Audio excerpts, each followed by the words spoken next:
Atos capítulo 1, verso de 6 a 11. Esse é um texto muito lido em conferência missionária, em pregação missionária, em tudo que fala de missões, esse texto está aí, mas sempre tem coisa nova que a gente pode aprender nos textos das Escrituras, amém? Porque a Bíblia é viva e ela fala conosco todos os dias. Atos capítulo 1, do verso 6 até o 11. Amém? Todos acharam?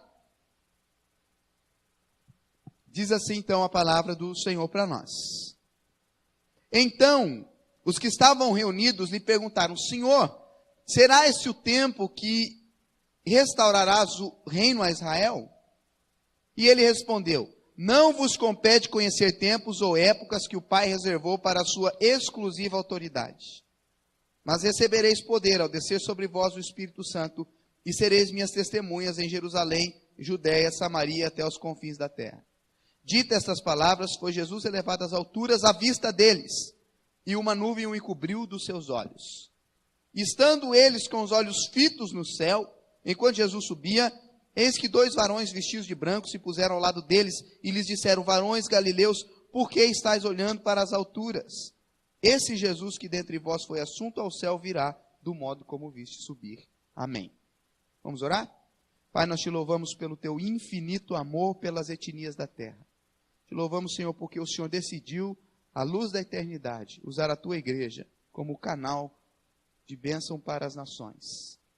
Nós te louvamos, Senhor, porque Jesus veio e Ele quem nos convence de que precisamos imitá-lo. E ao imitá-lo, nós vamos também falando do seu grande amor, da sua glória, da sua dignidade, da sua fama, do teu poder, do seu grande amor pelos perdidos. Nós pedimos que o Senhor fale conosco nessa noite pelo teu Espírito doce e querido Espírito Santo. Em nome de Jesus. Amém. Irmãos, o maior motivo para se fazer missões não é o pastor Sérgio, não é o missionário, não é a Igreja Evangélica Livre, não é nada a não ser Jesus. A maior motivação da obra missionária é Cristo, porque foi na cruz do Calvário onde a glória de Deus foi manifestada de forma absolutamente maravilhosa, onde Deus derramou a sua glória, escancarou as portas da sua glória para que todos vissem o quão digno Ele é, a ponto de dar o seu Filho para morrer por pecadores como eu e você. Pessoas indignas, merecedoras do inferno que somos, por causa dos nossos pecados, mas Deus, na sua graça e misericórdia, vem na pessoa de Jesus Cristo e nos reconcilia consigo mesmo. Então, o maior motivo de nós fazermos missão é a glória de Deus na face de Jesus. 2 Coríntios capítulo 4. Jesus é a essência da missão, Jesus é o exemplo da missão, Jesus é a mensagem da missão, Jesus é o fim da missão, Jesus é a glória da missão, e é por causa dele que nós estamos envolvidos em missões. Então a igreja de Jesus, ela não precisa se questionar, fazer reunião, abrir concílio, para decidir se vai se envolver na evangelização das etnias da terra. Porque a palavra que Paulo usa, e Jesus usa nos evangelhos, não são nações politicamente, geograficamente estabelecidas. São etnós, etnias da terra, as quais Deus quer, povos com diferença linguística, com diferença cultural, dentro de uma mesma nação. Por exemplo, o Brasil tem 151 línguas. Quem sabia disso? Sabia? Madagascar, existem 18 etnias não alcançadas. Dentro do mesmo país, com diferente cultura e diferente língua, as quais o Senhor Jesus deseja alcançar com o Evangelho. E esse é o grande desafio da igreja. Então nós não precisamos nos questionar se nós queremos ou não fazer missões, ou nos envolver na obra missionária transcultural. Porque de fato, essa é a vontade de Deus. Porque esse é o que Jesus nos chamou. Nós precisamos definir se nós queremos ser de fato a igreja de Cristo. A igreja que se envolve. Porque a igreja, ela não é um fim em si mesma. Ela existe para glorificar a Deus no mundo de Deus. Para salgar, para iluminar, para perfumar, para compartilhar, para amar e se relacionar com o Mestre, para que possamos ser isso que de fato a Bíblia chama que nós devemos ser, testemunhas de Jesus Cristo. Contudo, irmãos, com o passar do tempo na nossa vida, nós vamos perdendo as prioridades pelas quais nós somos chamados. Algumas coisas que nós definimos como prioridade, nós perdemos o foco, passa a não ser mais prioridade por causa dos problemas, do tempo que vivemos, da forma como vivemos, das coisas que aconteceram, e aquilo já não é mais prioridade. Então é quase que natural para nós estabelecemos prioridades e com o passar do tempo nós perdemos aquilo que nós estabelecemos como prioridade nas nossas vidas. No texto que nós lemos, os discípulos de Jesus já tinham andado 3 anos com ele. Viram os milagres, viram Jesus falando do reino de Deus, viram Jesus falando daquilo que era de fato prioridade. Quando Jesus olha para a mulher samaritana e diz assim, olha, ergam os vossos olhos porque os campos estão brancos para a ceifa. Eles sabiam que a prioridade do mestre de fato era proclamar o reino de Deus e levar as pessoas ao arrependimento. Eles conheciam o amor de Jesus pelos perdidos. Mas mesmo assim, após 3 anos vendo os milagres de Jesus, as prioridades dos discípulos ainda não eram trocadas. Ainda eles não tinham compreendido qual era de fato a prioridade da vinda do Messias. Porque eles pensavam naquele Messias judeu que viria, conquistador, que livraria eles do Império Romano e os estabeleceria como uma nação e devolveria a hegemonia israelita novamente sobre todas as nações da terra.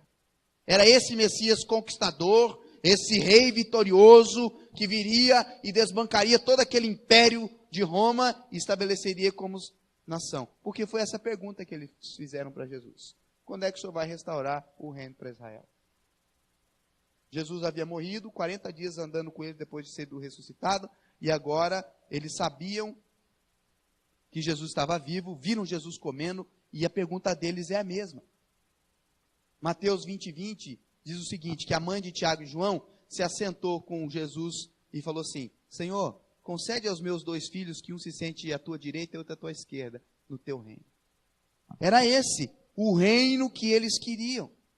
Era isso que eles queriam. O que não é diferente de nós. Quando nós começamos a pensar assim, Senhor, quando é que a minha vida vai dar um salto, uma guinada? Quando é que eu vou comer o melhor dessa terra? Quando é que eu vou viver o melhor de Deus nessa terra? Quando é que eu vou ser isso que todo mundo está falando aí na televisão, desse outro evangelho? Quando é que a minha vida de fato vai ser aquilo que eu sempre desejei? Quando é que eu vou prosperar para frente, para trás e para os lados? Quando é que o meu reino particular vai ser estabelecido? Quando é que o Senhor vai restaurar o reino a Israel? Quando é que eu vou ter as minhas prioridades atendidas? Quando é que as minhas sonhos, desejos e vontades vão ser de fato concretizados, Senhor? Porque é disso que me importa. Era isso que os apóstolos estavam falando para Jesus. Quando é que o Senhor vai restaurar o nosso reino novamente? E aí, irmãos, é com graça, bondade, misericórdia que Jesus olha para os discípulos e diz assim, não vos compete conhecer os tempos e as épocas que o Pai reservou para a sua própria autoridade. O que nós aprendemos é o seguinte, que há coisas que pertencem a Deus. Deuteronômio 29:29. As coisas ocultas pertencem a Deus. Não se preocupem com os tempos que o Pai determinou para a sua autoridade. Isso pertence a Deus. Quer ver uma coisa que pertence a Deus e a gente gasta tempo, dinheiro e cérebro pensando, se desgastando? Entra em depressão, ansiedade, crise psicótica? O futuro. A Bíblia diz que nós não conseguimos fazer um cabelo nosso se tornar branco. A Bíblia diz que nós não conseguimos acrescentar um côvado à nossa estatura e nós gastamos tempo e tempo pensando, como é que vai ser? Será que Deus vai agir? Será que Deus vai abençoar? O futuro pertence a Deus, não pertence a nós. O que pertence a nós é confiarmos que Deus vai trabalhar na nossa vida, da vontade dEle, na maneira dEle, e nós iremos de fato caminhar com Ele, seja por rosas ou por espinhos, seja em caminhos plainados ou caminhos pedregosos. Jesus vai estar conosco. Nós não precisamos se preocupar, porque de fato a Bíblia diz que o Senhor trabalha por aqueles que nele confiam. Mas nós gastamos a nossa vida pensando naquilo que vai acontecer amanhã. Isso pertence a Deus. Basta ao seu dia o próprio mal. Não andeis ansiosos por coisa alguma, porque o vosso Pai sabe todas as coisas. Nós ouvimos sempre essas mensagens, irmãos, mas ainda nós nos preocupamos e nos desgastamos. Será que se eu der isso aqui lá, será que não vai faltar aqui? É claro que Deus vai nos guardar, é claro que Deus vai nos abençoar, não sem lutas e provações e sofrimento, porque Ele prometeu que nós íamos passar por isso. Mas Ele está conosco. As coisas ocultas pertencem a Deus. E aí Jesus diz assim: quanto a vocês, receberão poder e serão minhas testemunhas. Há coisas que pertencem a Deus e há coisas que pertencem a nós. As coisas que pertencem a Deus, irmãos, vamos deixar com Deus. Mas as coisas que pertencem a nós, nós precisamos dar atenção, como Jesus diz.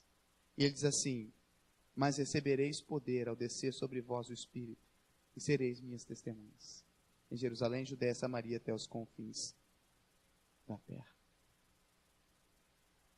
As coisas que pertencem a Deus, deixa com Deus. As coisas que pertencem a nós, nós precisamos parar para pensar e nunca colocar as nossas prioridades acima daquelas que são as prioridades de Jesus. Nós viajamos uma vila, 4 horas e pouco, indo por uma vila passar o filme Jesus. Fiquei lá 3 dias, irmãos. A Jana ficou sozinha em casa, eu fiquei 3 dias nessa vila passando o filme Jesus. Fui na sexta, voltei no domingo. Estava arrebentado, cansado. Comia arroz sem sal todos os dias. 3 dias sem escovar os dentes. 3 dias sem tomar banho. Porque, embora tenha rio, tem crocodilo no rio. Ninguém vai. Então, se você quiser ir lá, eu não vou. E aí, voltei para casa cansado, irmãos. A batalha espiritual, de fato, é muito grande. Nós estávamos no meio de feitiçaria, passando o filme Jesus. Estava cansado, exausto. Falei, vou dormir hoje. Cheguei em casa, era domingo à tarde, começou a chover. Aí eu pensei, pastor, descansa. Jesus descansou. Deus descansou. Quem é o missionário para descansar? Tomei banho com as minhas 3 canequinhas de água. Fui descansar. A Jana fez almoço, comi, brinquei um pouco com o Benício. O pastor Emanuel tinha ido para a casa dele com a caixa de som, a moto. E aí falei, agora eu vou dormir a tarde inteira. Quando fui dormir, irmãos, no portão da casa. E eu falei assim, meu Deus, quem será? Pastor Emanuel, com a moto, projetor e a caixa de som. E uma capa de chuva. E olhou para mim e falou assim, vamos? Eu falei, vamos aonde, pastor? Chegamos agora. Ele ficou me olhando assim, falou, não, tem uma vila aqui para passar o filme Jesus. Eu falei, pastor, não vou não. Estou muito cansado. Estou arrebentado. Preciso descansar hoje, estou muito cansado mesmo. Não vou não. Vamos deixar para outro dia. E o pastor fez uma cara assim, triste, irmão, né? Mas eu não queria ir, irmãos. Não queria ir. Nós somos de um contexto assim de igreja mais tradicional. Talvez alguém não acredite. Deus mandou um anjo do meu lado. Loiro, de olho azul. De Toledo, Paraná. Um anjão. E o anjo chegou do meu lado, chamado de Anaíne. Falou assim, vai. E eu falei, não vou. E ela olhou e falou, vai. Eu falei, não vou. Estou cansado, amor. Você ficou aqui. Eu fui lá, trabalhei, evangelizei, passei o filho de Jesus. Estou cansado, vou ficar. Ela olhou, vai. Vai com o pastor, amor. Eu falei, não vou. Aí eu descobri, irmãos, que não está na Bíblia, deveria talvez estar. Marido, em tudo, obedecer às vossas esposas, que isso é agradável para você. E eu olhei para ela, como eu sou o último a dar a palavra, falei, vou. Mas eu fui tipo Jonas para Nínive, lembra? Fui assim, azedo, irmãos. Não queria ir. Eu falo assim para vergonha minha. Não queria ir, de jeito nenhum. Montei na moto, estava chovendo, irmãos, aquela estrada de barro. E o pastor falava, brincava assim, vai cair a moto. Escorregando a moto, cheio de barro e chovendo. E eu azedo, irmão, na moto. O pastor falava, chegamos na vila. Desci a moto assim. Quando chegamos na vila, o pastor parou a moto, tinha 5 crianças na frente da igreja. Literal, eu falei, tá de brincadeira, Jesus. Estou cansado de sair lá da minha casa para vir aqui, tem 5 crianças.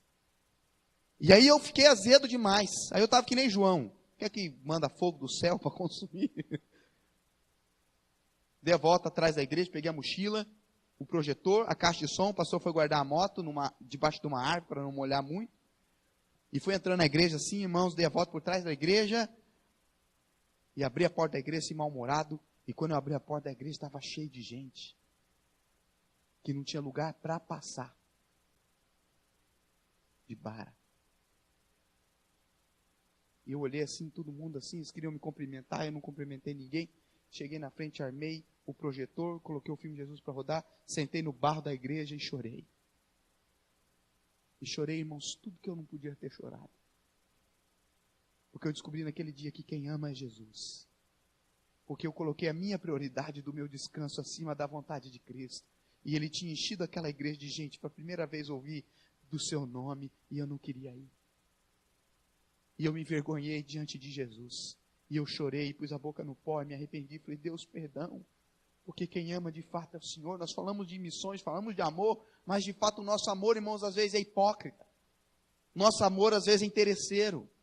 O nosso amor às vezes é um amor que está baseado na troca. Me dá que eu te dou. Me faz que eu faço. Que não é o amor de Cristo. De um povo que não tem nada para oferecer para ele. Povo africano, pobre, que não tem nada para dar para Jesus. Mas que Ele ama. E que Ele deseja salvar.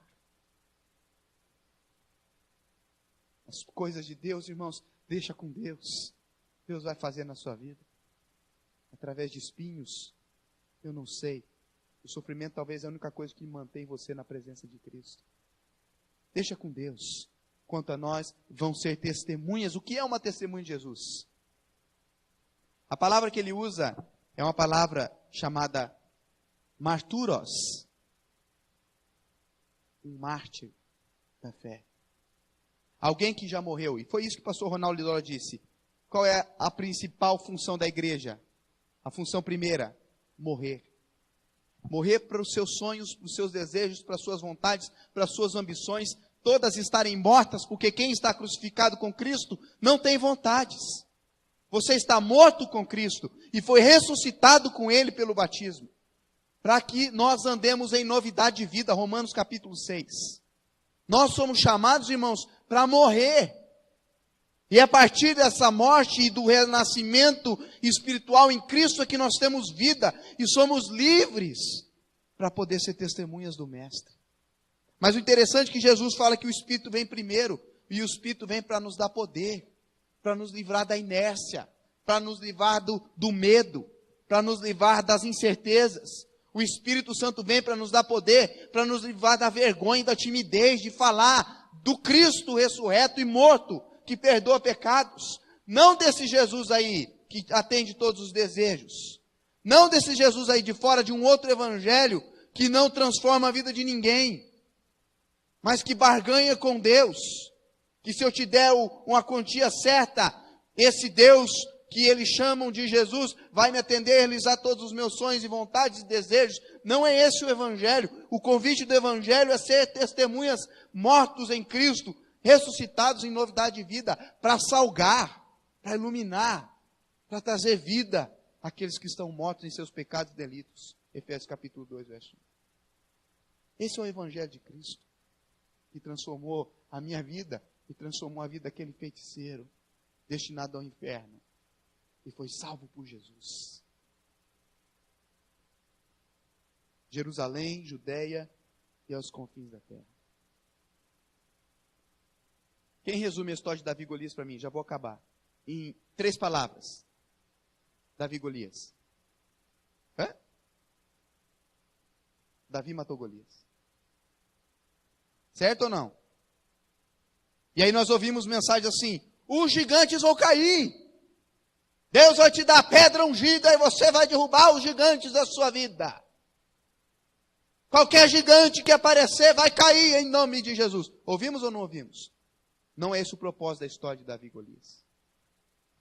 2 Samuel, capítulo 17, verso 6 diz assim: então Davi disse: e hoje toda a terra saberá que há Deus em Israel.